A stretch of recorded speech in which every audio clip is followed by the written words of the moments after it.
Hello. Setting up the continued stream.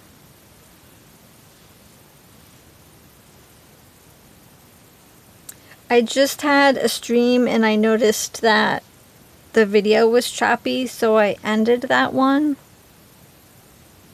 So I'm just checking if everything looks correct now, if it's improved.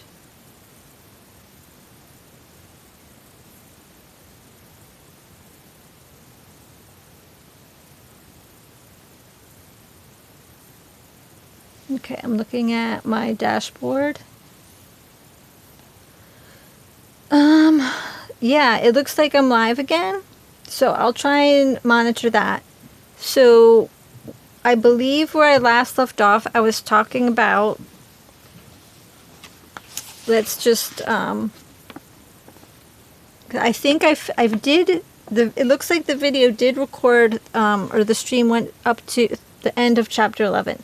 So we're still in the Celestial Code of Scripture by John McHugh. And now in chapter 14, which is called Saint Christopher and the Guise of Orion. And I think that when we ended, I was talking about this figure of Saint Christopher, the patron saint of travelers, and how he was probably not historical, but had some story that he was associated with, in which he was a giant or large person who ferried other people across the water, including Jesus when Jesus was a child, and gained the name Christopher, which means the Christ bearer or Christ carrier. And then I showed as an excerpt this illustration. It's labeled Orion. And it's showing a waterway, and it looks like a figure, like a man maybe, with head and one arm out of the waves. And then I was about to show this other drawing. So this is a painting by Conrad Witz, circa 1435.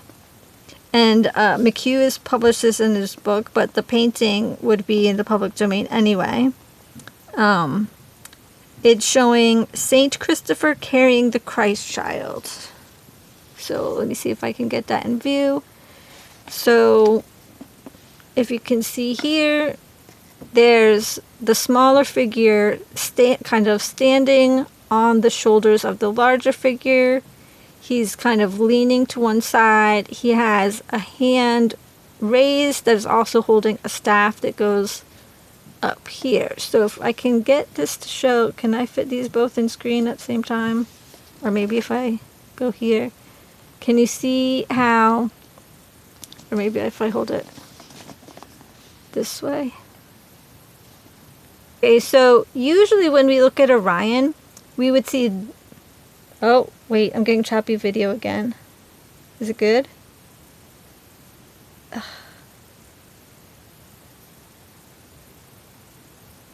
No, it looks like I'm going offline again.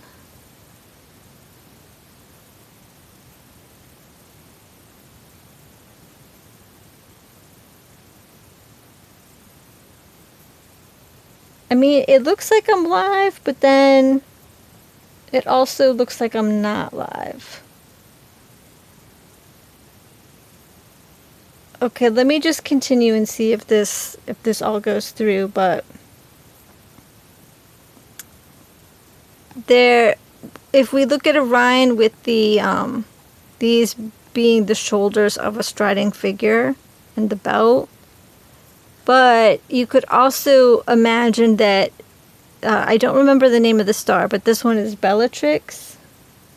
If you think of this Bellatrix and this other star as being the small figure, then this Betelgeuse, the star Betelgeuse, becomes the head of a leaning figure, and then the arm and staff are where Orion would have like the raised club or weapon.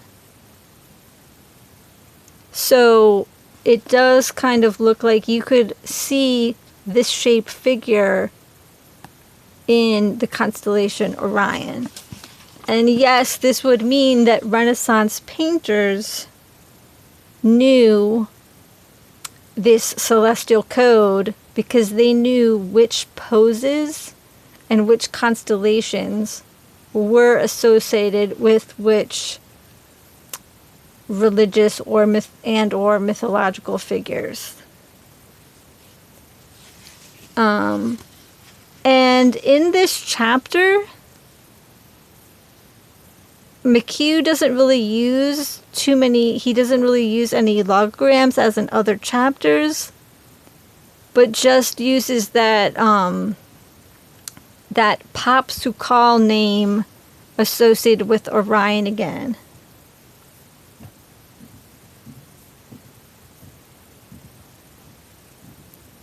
And getting from that this idea of the anointed one, but also a carrier. And I believe that's the end. Chapter 14 is very short.